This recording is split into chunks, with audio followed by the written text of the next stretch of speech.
You've already outed yourself as a social justice warrior, so your nerd cred is going to be challenged at every step now. Okay, so social justice warriors aren't nerds. What are they then? They're only fake nerds, that's the thing. Not real nerds.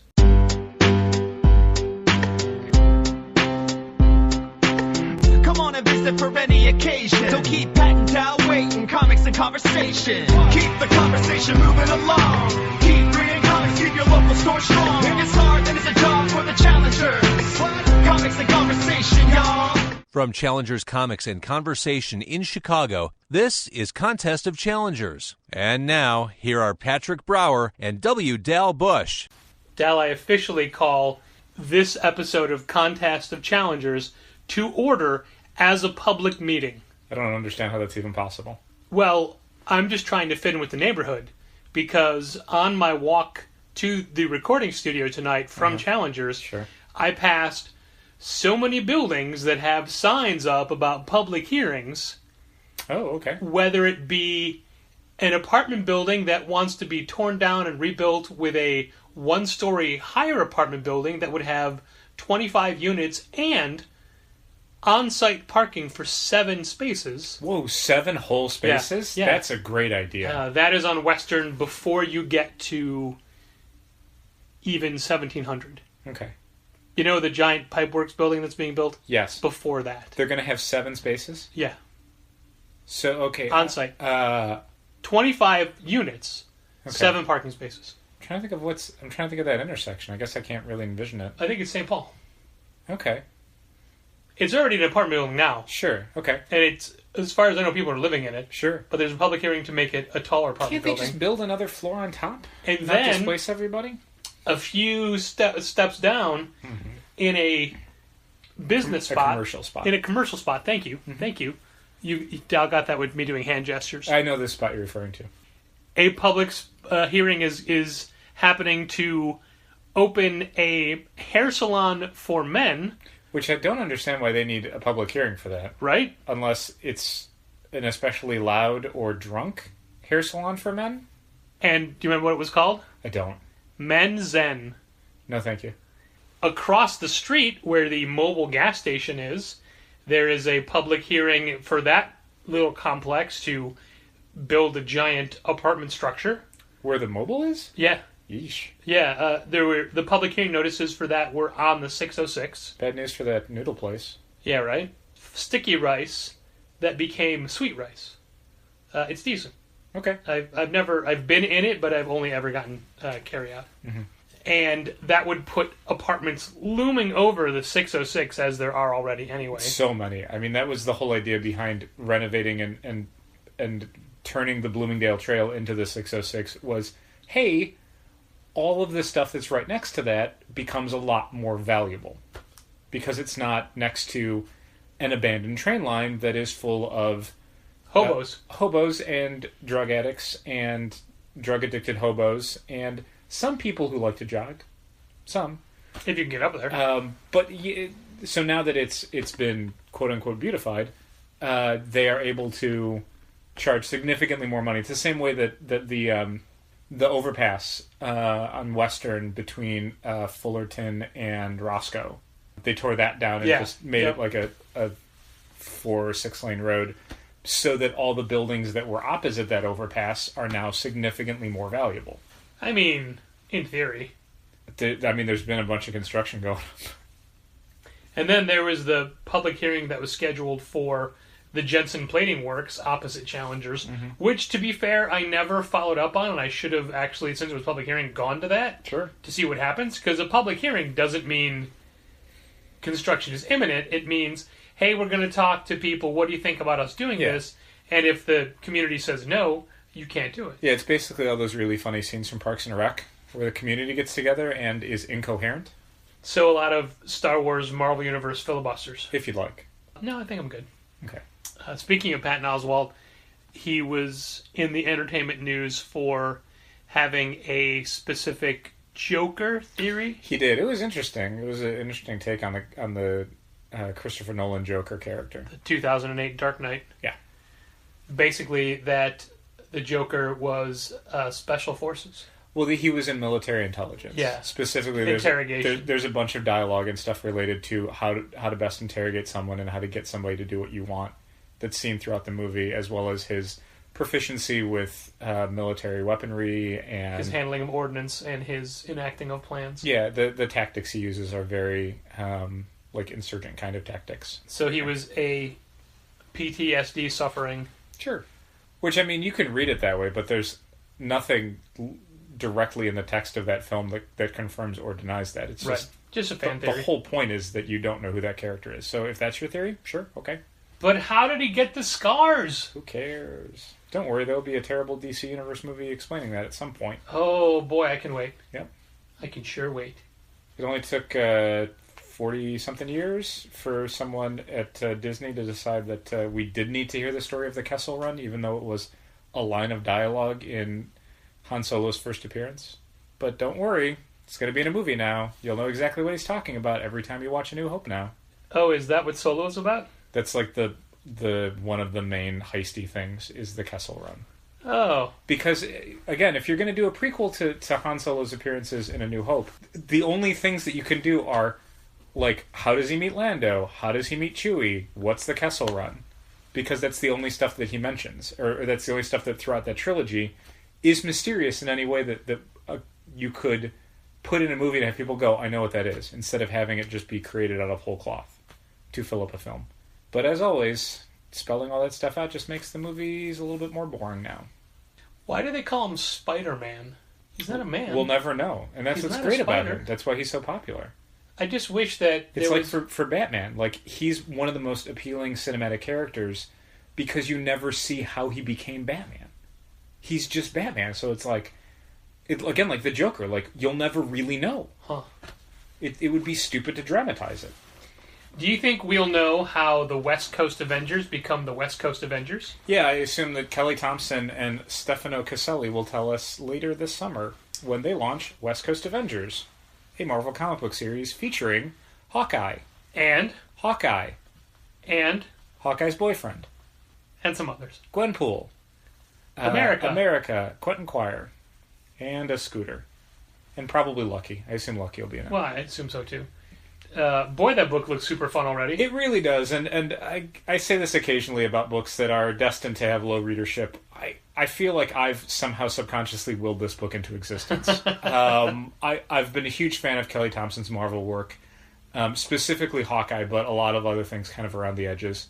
I like Stefano Caselli's art a lot, even though he's kind of not been on a bunch of books that I've wanted to read, thanks to some of the writing. And that cast is He means Iron Man. That cast is unbelievable. It's and I only realize now that I've made a pun because it features the unbelievable Gwenpool.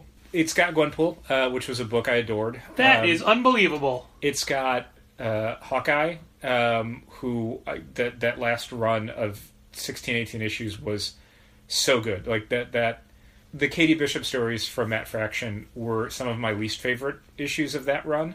So when they announced they were doing a Katie Bishop series, I'm like, I don't know about this. But it immediately won me over in a way where I'm like, I don't need to see another Clint story ever again. There's nothing left in that character compared to her. I was pretty convinced that Kelly Thompson was going to take Kate Bishop and mix her in with Jessica Jones. She may yet. I think this West Coast Avengers thing is just a miniseries. Oh, really? I can't find any confirmation of that, and Marvel has not officially solicited it, so we don't know for sure. But I want to say they might not even tell us in that. In one of the first news stories, somebody had listed it as a miniseries, but that was not a Marvel quote. That was just a listing. So I don't know. Oh, interesting. That said, because I'm so excited about this book, I can't imagine it's even going to make it to issue 10. I mean, this is one of the things that I actually found out about from the press release Marvel sent us, as opposed to the news story. Mm-hmm. And I sent it to you right away because we hadn't talked about it, so I don't know if you had seen it yet or not. I had. I love all those characters. I was super excited about it. Don't love the logo, but whatever, it's fine. Well, I like that it's not the traditional Avengers logo or West Coast Avengers logo. I mean, it does feel very much like Marvel's title stuff. Sure. I kind of wish they had just called it Avengers West Coast, though, just for racking purposes. Yeah. I mean, we're still going to rack under A. We are, but the way it's going to come up in the system is going to be... Yeah, W for West Coast Avengers, which I mean, I guess the more important thing is the West Coast, not so much the Avengers, because they're not...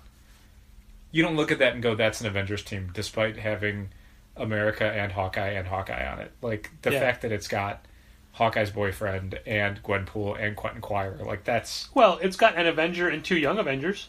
And an X-Man. I guess, yeah. And, America must have been... Yeah, I mean, she was Young Avenger. She was on a Young Avenger team. She was on, the Karen Gillan one is what I'm thinking of. She was one of the 2 Young Avengers I mentioned. Yeah, it was hard for me to see the team in my head and figure out which one was which.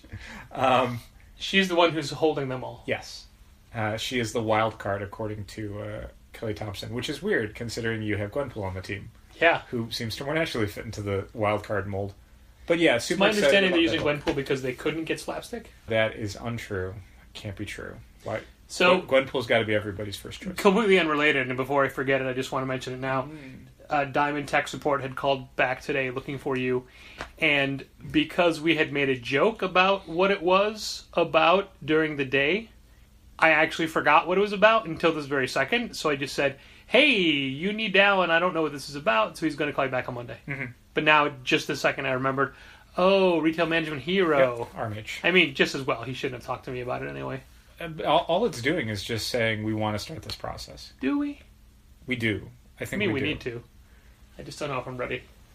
Well, it'll be fine. It'll be fine. There's going to be bumps in the road, but it'll be fine. But if it's not exactly the same functionality that I'm used to, it won't be. I mean, it could be in different ways, but it has to do this. It has to do the same thing. It'll do the same thing. That's what I meant by functionality. Oh, okay. I don't mean layout or design. Okay. I view that as functionality. The end result is the same, but how you get there is probably going to be different. Anyway, we're taking away from West Coast Avengers. I bring it up because, A, it looks super fun. It does. B, you and I are both excited about it. Very excited. C, we've already gotten several club members saying, please add this to my list. Right. And it's such a good enough book that I don't even give the snark, when it's solicited next month.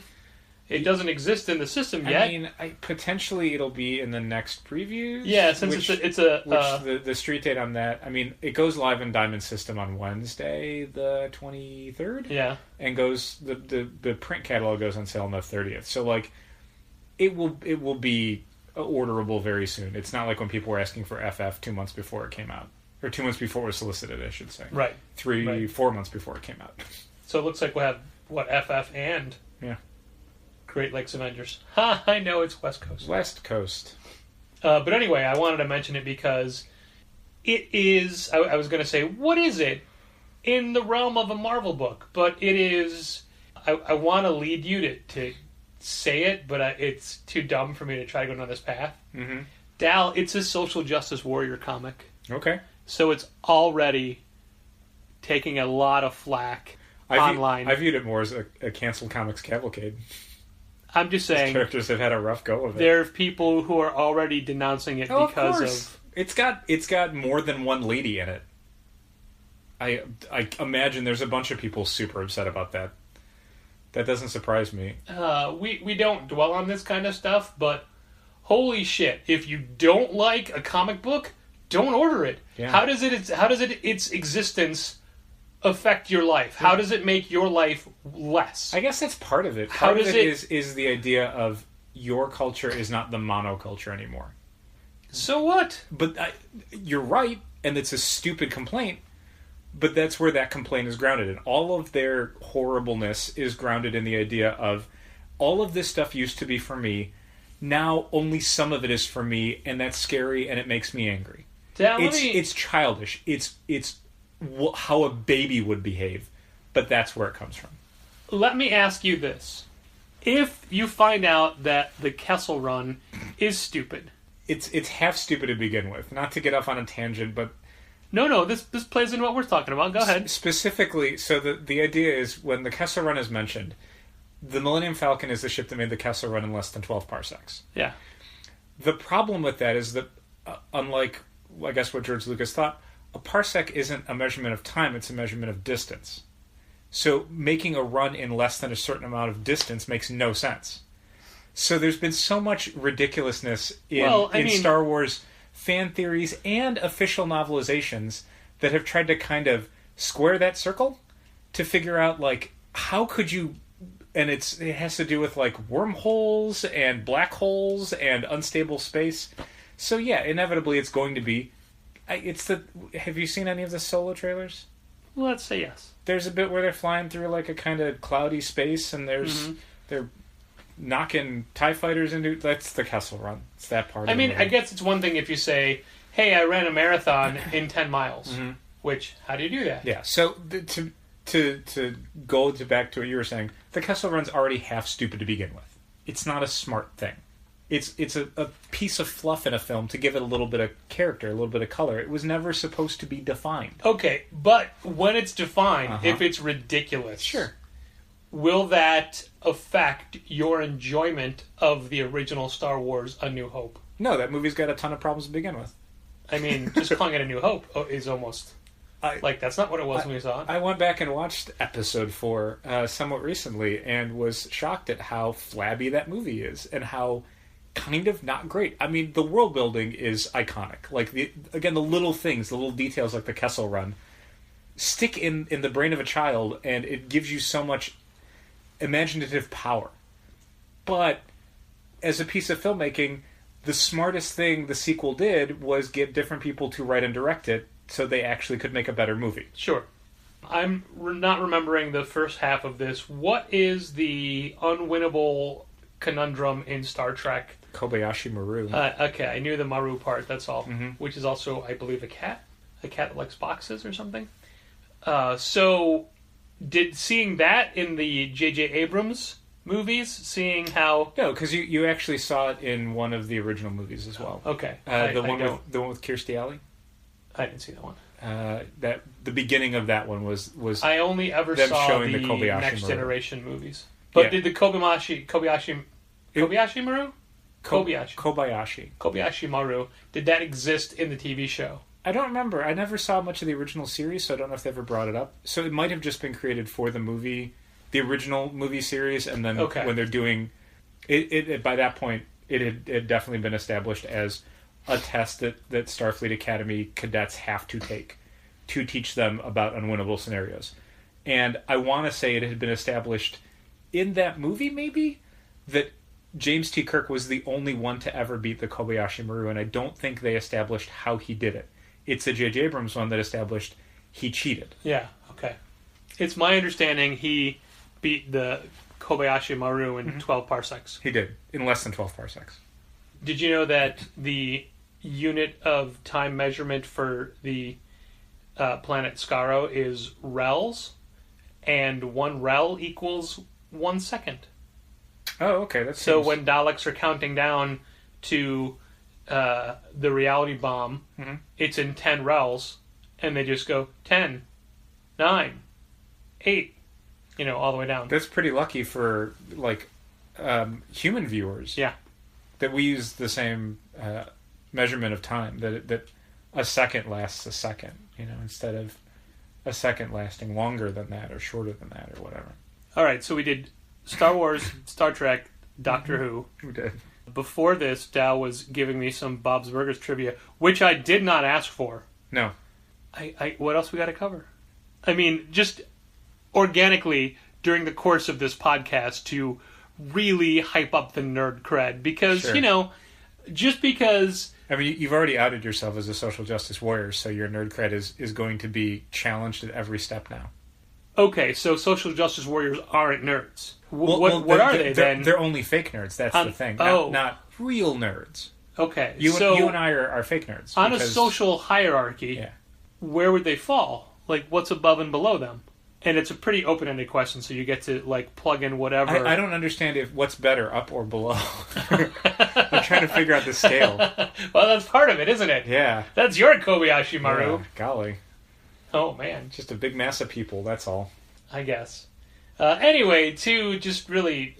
Anyone who's listening to this, I assume you listen to it because you get some value of it, and you at least appreciate the business insight we occasionally give or the recommendations we give. I don't think anybody who's listening to this is pulling their hair out saying, West Coast Avengers, no! No! How dare you! If they are... West Coast Avengers is Tigra and Wonder Man. Don't treat your hair that way. And War Machine. Yeah, and... I had to stop because I was about to keep going into ForceWorks. Yeah, okay, Century. And... Century was the next one I was going to say. That's Century, not Century. Yeah. Century with a U.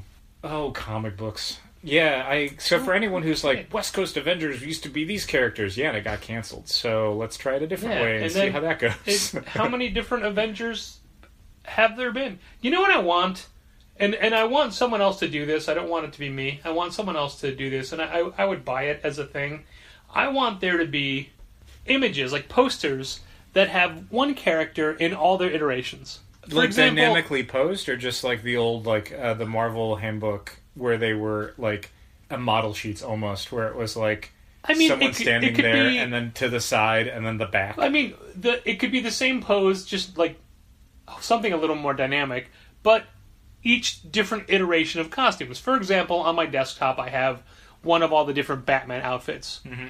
And I thought, like, you can do that now. You can do that with Spider-Man, because he's had all the armors. The problem is that stuff like that becomes instantly out of date. Well, right, but I mean, for what it is up to that point. Okay. You can do it with Superman, you can do it with Batman, you can do it with Captain America, Spider-Man, Green Lantern, Flash. They don't have as many. Jesus. Oh my god, no, they're doing, like 20-something covers of Iron Man. Right, so no to Iron Man, no to Wasp. But I mean, they could do it.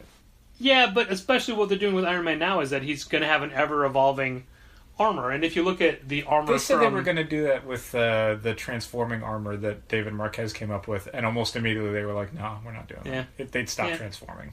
But I mean, if you look at, and I don't think this is a spoiler, but just in case I'm going to mention a brief detail of Avengers Infinity War, how his armor was nanite built, so it could constantly change and have all sorts of different weapons. Sure. You could almost do it with all different Ghost Riders. Yeah, I suppose. There's been more than one of them. So every time that there is an announcement of a West Coast Avengers, I'm like, yeah, that's great. And then they announce there's a Cosmic Ghost Rider, and I think, or a Sentry, not Centuri. Sentry, Yeah, because like you said to start, I mean, if you don't like it, you don't have to read it. I mean, there's so many books out there. Marvel is publishing so many goddamn superhero comics that if you don't like one of them, there's probably still like 20 a week you can buy. That's fine. That's a ridiculous advantage that you have as a reader. That only one of them is not to your tastes. That's great.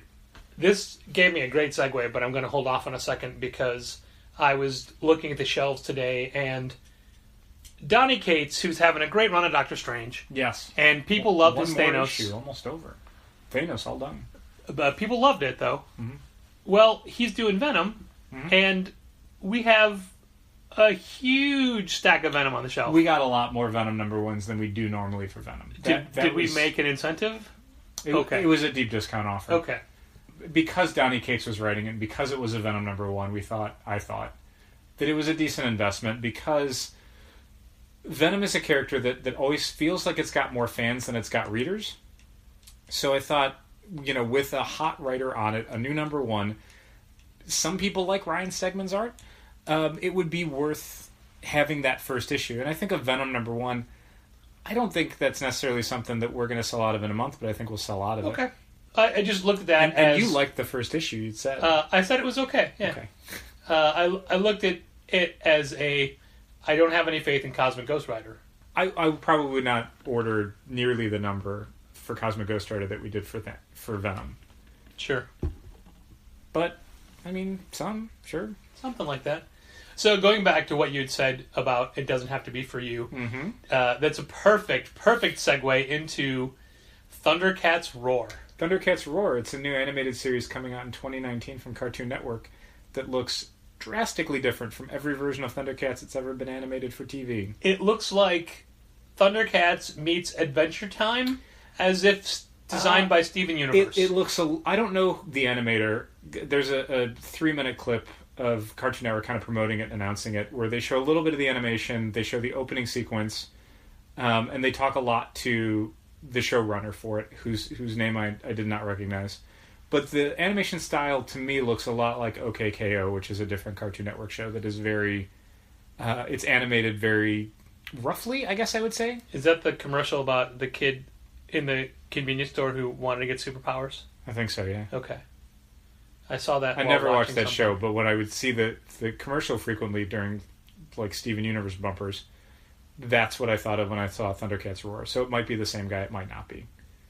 I think it looks like a lot of fun. They've definitely said that it's going to be very funny, but it's also going to have a lot of action in it. I can totally see it being not to the tastes of people who have very strong, serious feelings about something like Thundercats. But I mean, Thundercats had a reboot a couple years ago.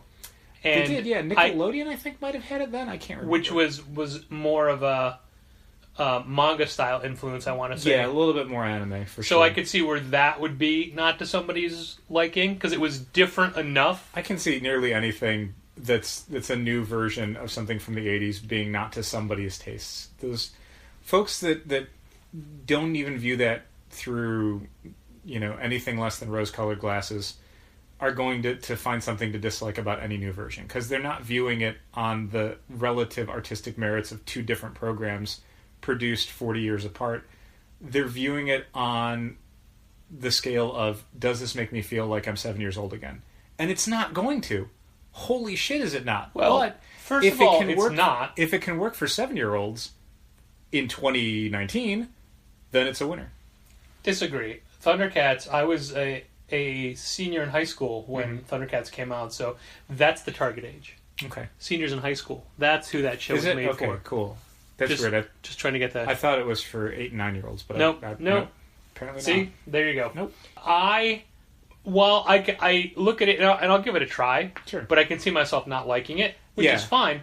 But holy shit, did I not like the showrunner? Yeah, I can see that. I mean, from just the way he talked, his stupid hair. The top knot is a little... His stupid hair. And just the whole... How he picked the music for it was so pretentious. A little bit. And I gotta tell you, I had high expectations for that music, and I thought, I don't think this fits. And also... Weirdly, it was not worth talking about in a 3-minute announcement video. Like... It's so brief and it's so unmemorable that it's like, this was something you felt like you had to call out? Yeah, so also what you're saying is, we stole this theme song from something else. This wasn't created for this. This was... I mean, they licensed it. People can do that. I know, but it's just like, that's what I want to do. That feels less genuine. Okay. I don't know. Again, I'll give it a shot, but I looked at it and just thought, yeah. Sure. It's a long way away, though. I'm very interested to see what someone like Jimmy P.S. Hayes thinks about. Yeah, I'm curious. He's a tough one to pin down for stuff like that, because there's frequently been things where I've been like, oh man, this diverges way too much from the original version. He's not going to like it, and he's like, no, I love it. So this could be the same thing. I don't know. Sometimes fans like Jimmy are just happy to have a Thundercats thing. Like, there's certain franchises that have a little bit of cachet to them, but they don't have a fervent, standard, gigantic fan base that can keep a series going in perpetuity, like a Marvel movie franchise or Star Wars or something. They're just enough to get something off the ground, but not necessarily enough to keep it off the ground. So sometimes those fans will welcome anything just to remind people, like, this is a franchise that exists.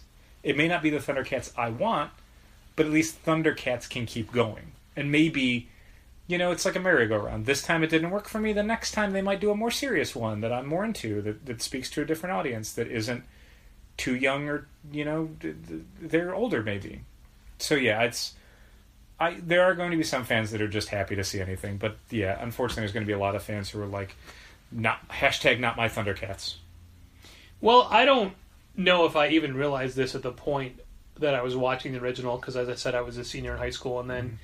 a freshman in college. I watched it a lot in college. Sure. And watching their opening really makes it look like the Thundercats are the bad guys. Oh, they're colonizers. Yeah. Yeah. They just crash on this planet and decide, cool. Nope, we're gonna live here. Here's our castle. And Mumra was like, "What? Who are you?" Get off my lawn! I don't think I ever looked at it that way before, but Sure. in that opening, it was so blatant. Like, The 80s were a different time. Yeah. Yeah. Wow. I mean, and also, like, it's not that I ever watched it from the beginning, even though they played Sure. each episode a million times. Right. I don't know what the true story was. Sure. Well, good news. I'm sure there's a DVD or Blu-ray box set or some sort of streaming package you can get you can watch every 65 episodes of the original Thundercats Or series. just look it up on Wikipedia. It's not the same. I mean, I don't have to experience it. You have to experience just it. wanna That's know. what I'm saying. I did shortchange yourself. I watched like half of the reboot series from whenever that was. Yeah, I didn't get very far in it. There was definitely some episodes past the first 5 or 6 where it's like, what is even happening in the show? Like, why isn't the story moving forward? Why is this an episode that you're playing for me right now? Not every show needs to have that kind of overarching constant movement to it, but it's weird nowadays when a show doesn't have it. Like when a action adventure show has just kind of bottle episodes almost, where just like a random tiny thing happens and it resolves itself in half an hour.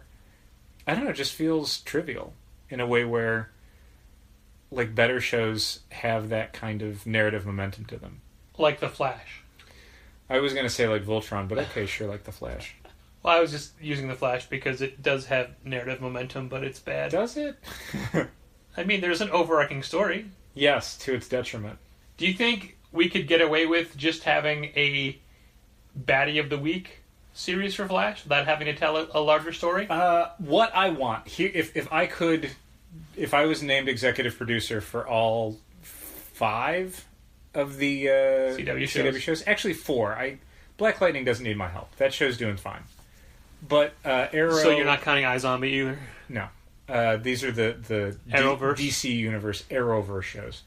Supergirl, Legends of Tomorrow, Flash, Arrow.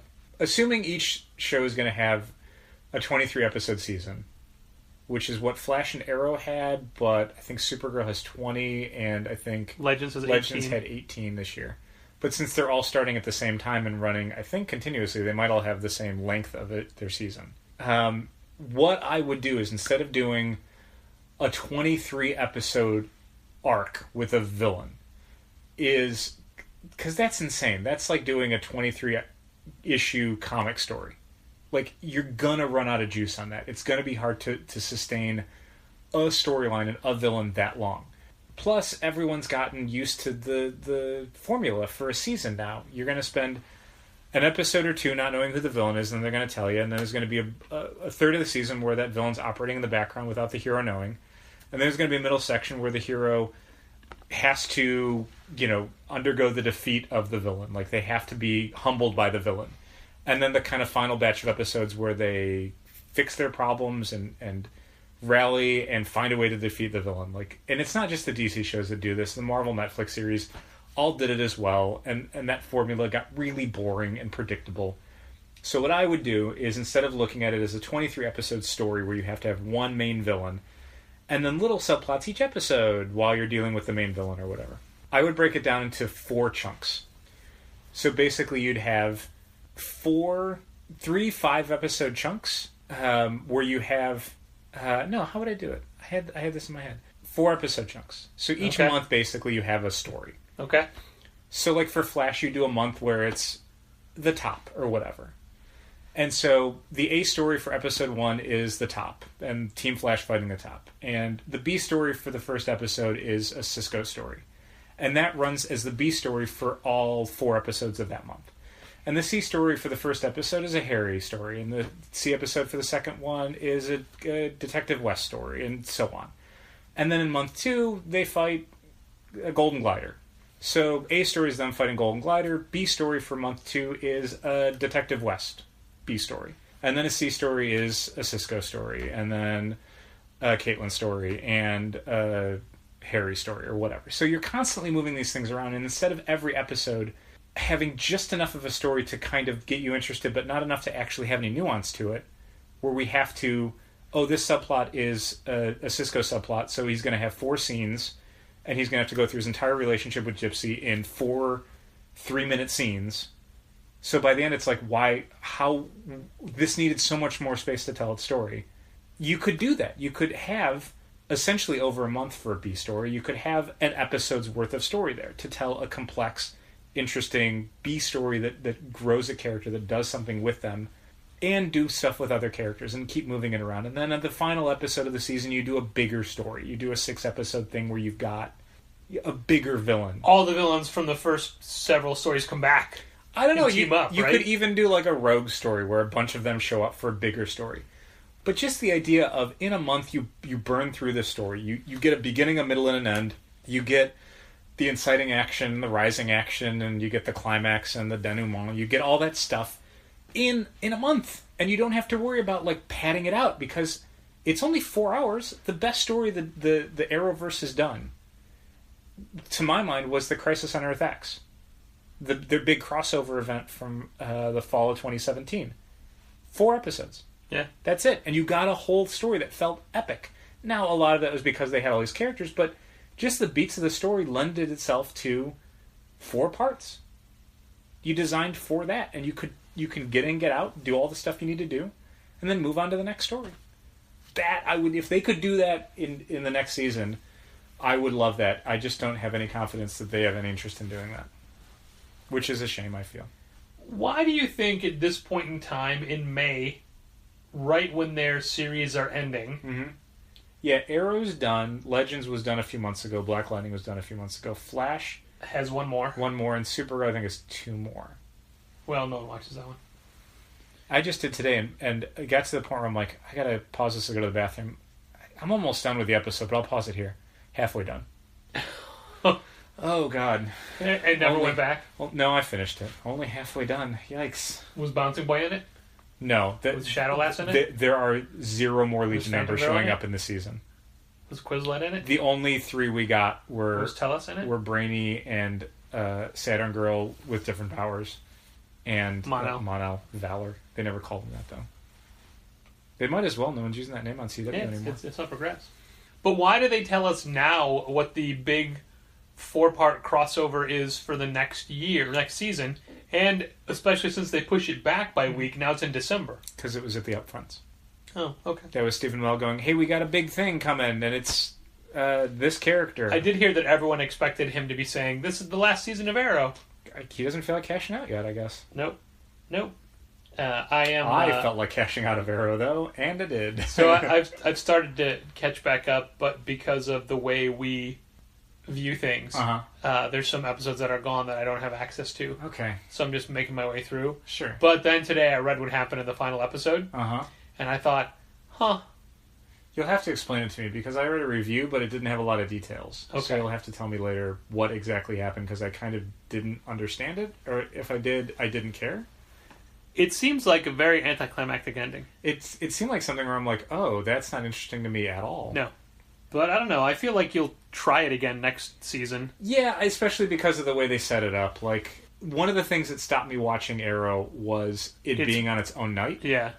If it's on with another CW show that I'm already watching, it's like, well, I'm already sitting here. I might as well watch the next one. That seriously is why I watched 2/3 of this season of Arrow. Yeah. Like, but then when there weren't enough CW shows to go around anymore, it was like, well, forget it. It's just boring to watch. It's just nothing can stop Legends of Tomorrow. Nothing can top. I hope that's on the whiteboard for everyone's show next year, is just be better than Legends of Tomorrow. Let that be the high watermark. You don't have to be like that show, but you've got to be at least as good as that show. Because, I mean, they turned it around, which is why... Yeah, I mean, I'll probably try Arrow again next season. There's been a bunch of seasons of Arrow that I've started watching and stopped watching. Because I want them to get it right. I've watched seasons where I was totally into it. So I know they can do it. They just haven't in a few years. 4 or 5 years by this point? I don't know. I quit at the season break the Christmas break of season 1. Mm-hmm. And then you told me how good 2 was. So I came back with 3, to which you immediately said, hey, I'm really sorry. Yeah, I didn't finish 1, but I heard that they had solved a bunch of the problems I had with it. So when I started with 2, I'm like, oh, this is really good. What was 3? Who was the villain in 3? Was that Damien Dark? I don't remember. Was he 4? I thought he was 4, so who was 3? Are we on 6? We're on 6, right? Yes. It was Ra's al Ghul.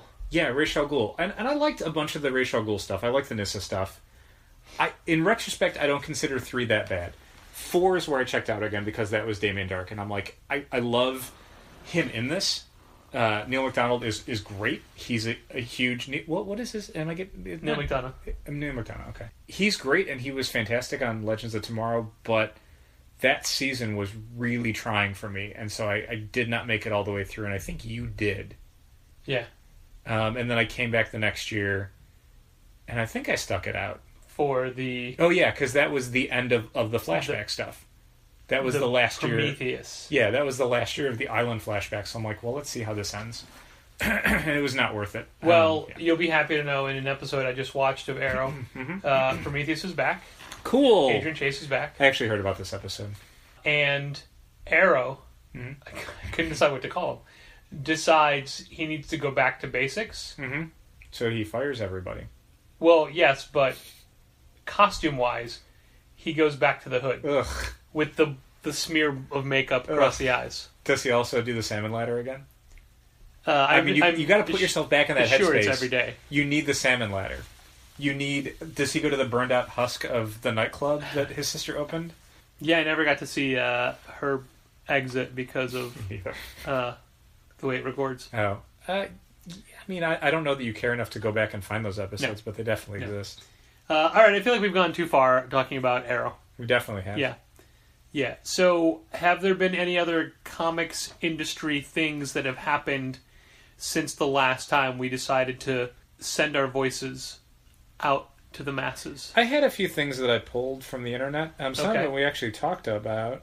Just naturally the way it came Yeah, up. you brought some of them up, so I didn't need to. So I'm going to close this one. It says West Coast Avengers is back with Gwenpool. Wait, with Gwenpool? What? With Gwenpool. Gwenpool, the subject of our next Challengers Book Club, that I'm still calling Challenger's. That's fine. Which meets on Monday, June 4th, where we talk about Gwenpool Volume 1, which you can buy at Challengers right now for 20% off of cover price. In no particular order, here's some stuff. I thought this was sort of interesting, even though it's not 100% to my tastes. Thundercats Roar. A guy from Mastodon released a song for the Dark Knight's Metal soundtrack. Okay. It's called Red Death. Huh. I had, I guess, forgotten about this, but the Dark Knight's Metal soundtrack was announced back in October of last year, and this is a quote from CBR, as an accompaniment to the extremely metal-adjacent storyline penned by Scott Snyder and illustrated by Greg Capullo. Tyler Bates, the former lead guitarist for Marilyn Manson, is the composer for the soundtrack. I think he was also the Deadpool music guy. Because I made all the jokes about him being the WWE British champion, UK champion. The song Red Death, which I guess you can listen to now on Spotify, features Mastodon's drummer and co-vocalist Bran Daylor on vocals. I'm sure I'm saying that name wrong, so metal fans can laugh at me all they want. Tyler Bates plays the guitar, and other people play other instruments. Interesting. Yeah, I think it's cool to do stuff like that. It's so rare to have non-comics stuff tie into comics, even though it's super common for nearly every other medium to have accompanying, soundtracks or games or tie-ins or something. Comics, it's such a small market that nobody has the money really to do, hey, this comic is successful, let's do this fun thing along with it. Well, Don Cardenas from PAX of the Low Country did a song for each issue. Sure, and he put out a soundtrack. There's definitely like low end kind of small press people that are able to do that, who are able to do. Hold on, are you referencing Acid Washed right now? Who are able to do that sort of like, me and my friends got together and we did this song and it's going to be on YouTube or on our Facebook or whatever. But I mean, like, are you talking about the evil heavy metal band from Hack Slash that sold their soul to the devil and then actually wrote and recorded songs to accompany that comic? Is that what you're talking about? It's rare to have companies the size of DC and Marvel take... I guess that's not what you're talking about. Huge projects. Like, Metal was a top-tier sales book for DC its entire run. Yet, it's surprising to me that they are bothering, even with all of the Warner Brothers tie-in stuff, to do something like this. Like, I think it's cool that they're doing it. That's unusual. Marvel, again, with all their tie-ins, rarely does stuff like that, where it's like, hey, here's this fun thing we did. It's usually down to the creative teams having to say, okay, we made this song. Is this a released Yeah. on CD soundtrack? Or I guess it will be. This was the first track off of it. But I mean, it'll be released somewhere for sale. You missed. It's over. I guess you didn't, because I mean, the hardcovers are coming out now. So if you're someone in the DC sales and promotions department or someone in Warner Brothers, that's your target. Your target isn't while the 6 issues are coming out, it's when the hardcover comes out. So they're getting ahead of that.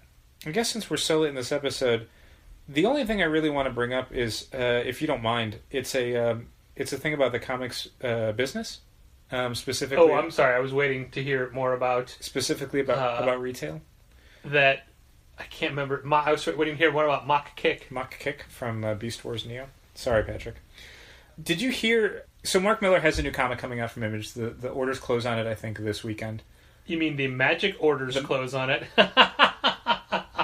I hear it's just okay, the ABC TV show Deception, but in a comic form. Yeah, I mean, it looks like it's a very Mark Millar book. I don't know. Okay. It's hard to describe other than, like, it's wizards, but they're also like a crime family, which is like... Yeah, but it's Olivier Coipel, right. so... The art's going to be great. Yeah, like, all of the Miller World stuff has had, for the most part, short 1 or 2 people, faultless art. I assume you're referencing MPH? It's in service of a story that is kind of bare bones. It exists to... Usually which it has to been. be optioned, but in this case, I guess, to support an option, I guess. To support an upcoming TV series. In fact, I want to say Miller had said in a recent promotional piece for Magic Order that it was conceived as a TV show, and they were just so in love with it they had to do a comic book, which... Okay. Miller's a weird guy where I can never 100% tell if I'm supposed to believe these things or if this is just Stan Lee hype, you know?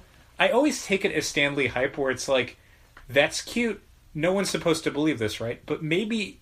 I don't want to call him a liar. That would not be the word I would use. It's a very specific kind of salesmanship that I don't take to heart. Okay.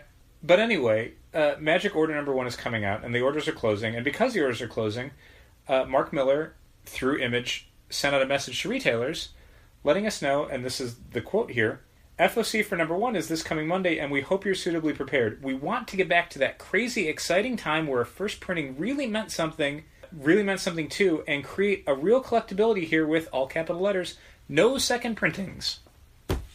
Okay. We love the idea of making this genuinely sought after. So after inventory on the first and only print run is depleted, there will be no additional printings. Keep in mind this is, I think, a 5-issue series. So, pros and cons here. Yeah. Recently, Image released Oblivion Song number 1 by Robert Kirkman. Yes. And Robert Kirkman had said that he was also not going to do second prints, but what he wanted to do was make sure there were tons of copies of this book. So they didn't say the print run, I don't think, a massive overprint so that you could reorder issue 1 months after it came out. There should not be a point between issue 1 and the collection coming out that you can't get issue 1. These aren't his words, but that was what was conveyed. To be fair, we have done that. And we've taken advantage of that. There's nothing in what Mark Millar has posted that they're doing a massive overprint. They just mentioned that there is a print run and it will sell out and that will be it. They are making it advantageous for retailers to take a strong sales position on issue 1. There is maximum discount for issue 1, which I believe is 60%, and full returnability, no qualifiers. Every copy you order by FOC is maximum discount and fully returnable. While I would prefer them to A, reprint, B, overprint, this way I don't feel like it's as manipulative as I initially read it as. Because the idea of, we want to make it a collectible, like, so what you're saying is stores need to order a ton because you will not be supporting it, but you're setting the print run based on your orders. We're not setting our orders based on your print run. Initial orders. We're doing it based on, we have to order a bunch for the shelf because we don't know what the demand's going to be. You, as the person manufacturing this, know exactly what the demand's going to be, and you're going to meet that, and you're going to make your money, and you don't get caught holding any bag. We are the ones who have to gamble. But since it's returnable, we're not really gambling that much. We're gambling in the short term, not in the long term. Do you think if you're a store that sells out and tries to reorder and it goes to back order because no more exist, do you think when the returns come in, you can just give those? You can't, because that's going to be strip cover. Yeah, strip covers. If you want a bunch of covers with no books inside, sure. I'm sure Diamond will make that happen. You can staple them onto unused copies that people are just throwing away. I mean, if you look at the first issue sales of his last several series, including the new Kick-Ass and including the new Hit Girl, sure, and things like Empress, which was gorgeous, and whatever else, his numbers are dwindling like everybody else's. They're not great. His I think more than most. Hit Girl and Kick-Ass have rebounded a bit from some of the other Millar World miniseries. Yeah, but they're nowhere near what they were. Oh, for sure. Not by a long shot. But like they've definitely rebounded a bit from, not Jupiter's Legacy, but there was something else he was doing where it was kind of mediocre sales-wise, and I can't remember what was it. The Gordon Parlov Starlight? No, because that was too long ago. I don't know if I 100% remember those numbers. But there's been other stuff. Jupiter's Children did okay. Legacy was not great. Yeah, there's definitely another... Oh, Reborn. Reborn was one where it started fine and then it just dropped off. We have yet to sell a single hardcover, which was the initial release of that book. We've sold the softcover since we got that in, but the hardcovers have been sitting around. Yikes. Nobody has been like, I'd like to revisit that comic book. Nobody said that. Maybe we should rack it next to Metal. Maybe. Hey, if you like Metal, here's a brutal Metal-esque... If you like Greg Capullo. Type of... He doesn't draw a lot of stuff, so if you want something he's drawn, Reborn, that's one. Old Quasar, there's another. So would that quote from Mark Millar affect your ordering for issue 1? No. Okay. The other things might. The returnability and the large discount might, but we're not overprinting, no. Yeah, I don't know that I love we want to make it collectible again. Why? Why would you want to go back to that? All that did was deceive the market into thinking it was healthier than it was. The state the market is in 2018 is paying the price for all of those decisions back in that heyday of Marvel where everything was collectible. Yeah, and here we are 15 years later. I don't think anyone's happy about that result. Every time I hear something like what he said, all I'm actually hearing is, you don't order enough of my books, so we're going to punish you. And just, like, the collectible aspect, I don't want to beat a dead horse, but man, oh man, am I tired of that being, like, the cure-all for people's flagging sales.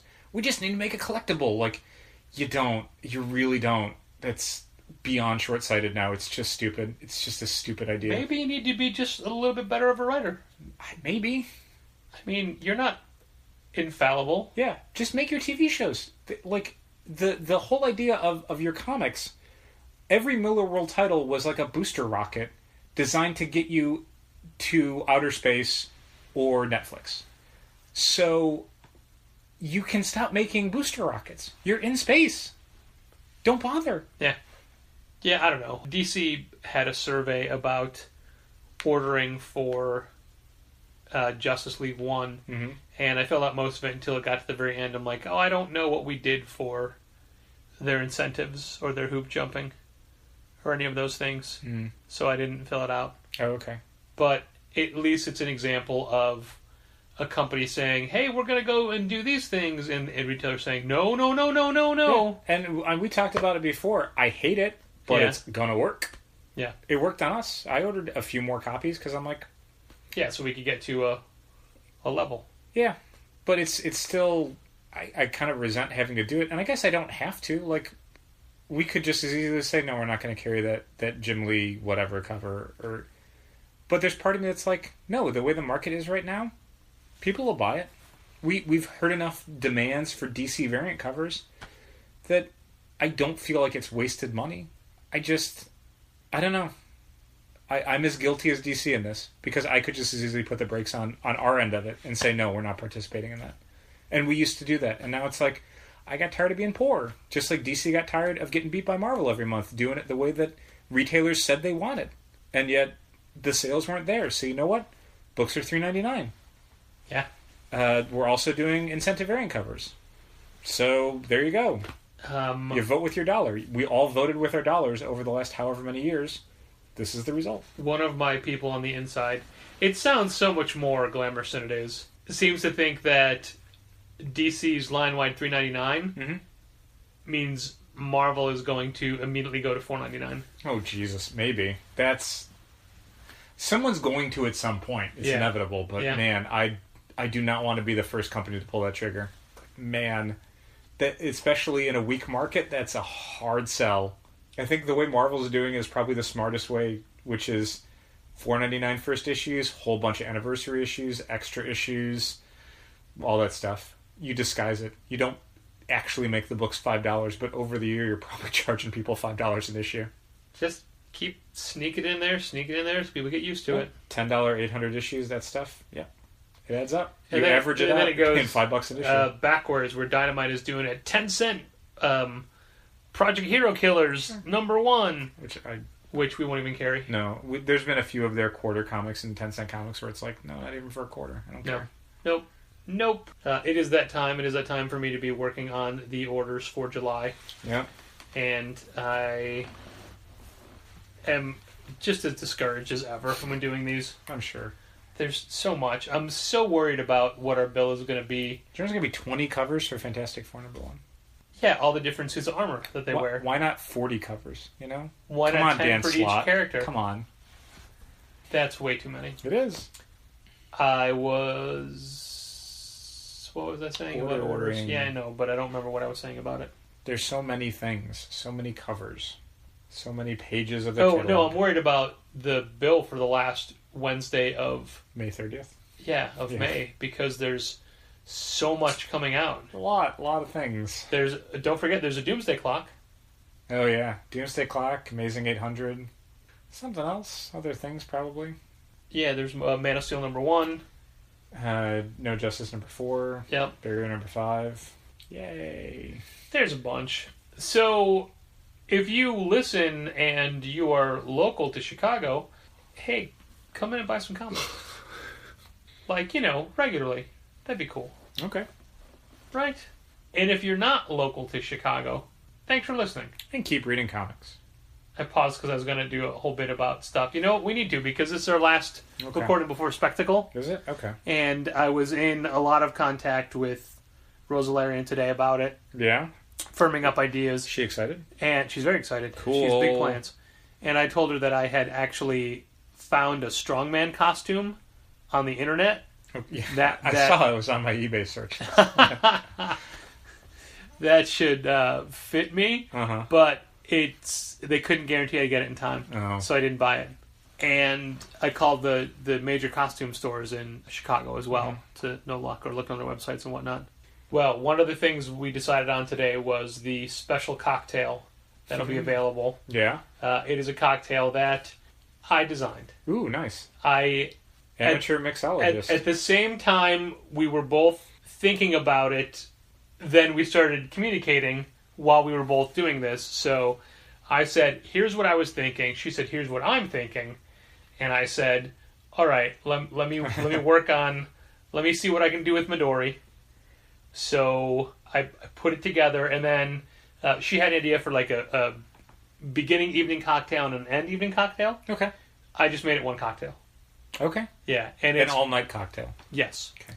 And while it won't have the visual properties she was looking for, I'm sure she definitely signed off on all the ingredients. Okay. And I'm calling it the Spectral Spectacle.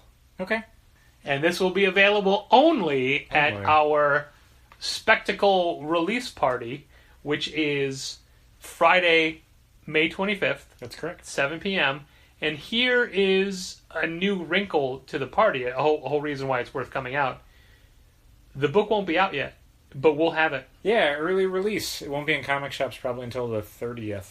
Is our guess. But yeah, it is an early release that we've gotten dispensation for our event. Yay. And this is definitely an instance where the creator is putting as much effort into this event as we are. It just means that I have to go buy a bunch of ingredients. I'm sure.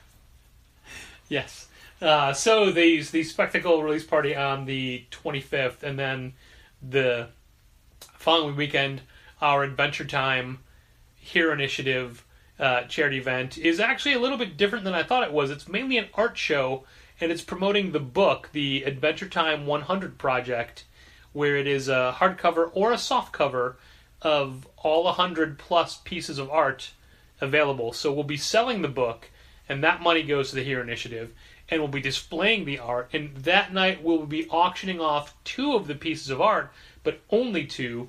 The rest will go back to the Hero Initiative to be dealt with in the normal fashion with which they do these things, because they have done numerous 100 Project books before. This is just the latest in a long line. And I talked to the people that'll be there for us today: Gene Ha, Jenny Frizen, Tim Seeley, maybe Mike Norton, because he will have art on display, but his art is not in the book.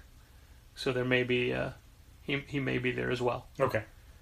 And Jeffrey Brown, who will most likely not be there, is sending things in his stead.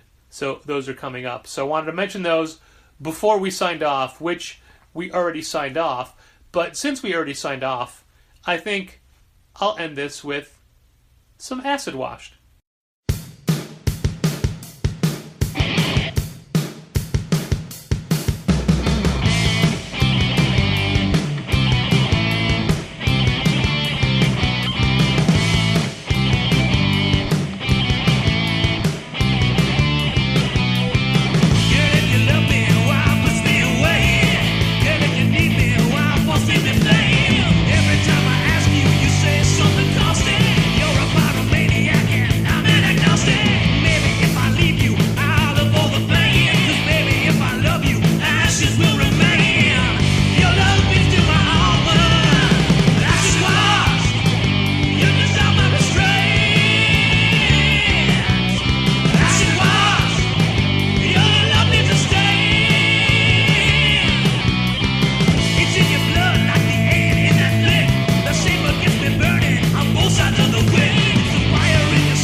This has been Contest of Challengers. Thanks for listening. Keep reading comics.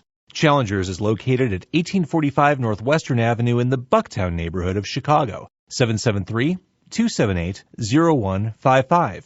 Keep up to date with new releases and events at challengerscomics.com. Like Challengers Comics on Facebook, follow @Challengers on Twitter, and help fund this podcast at patreon.com/challengers.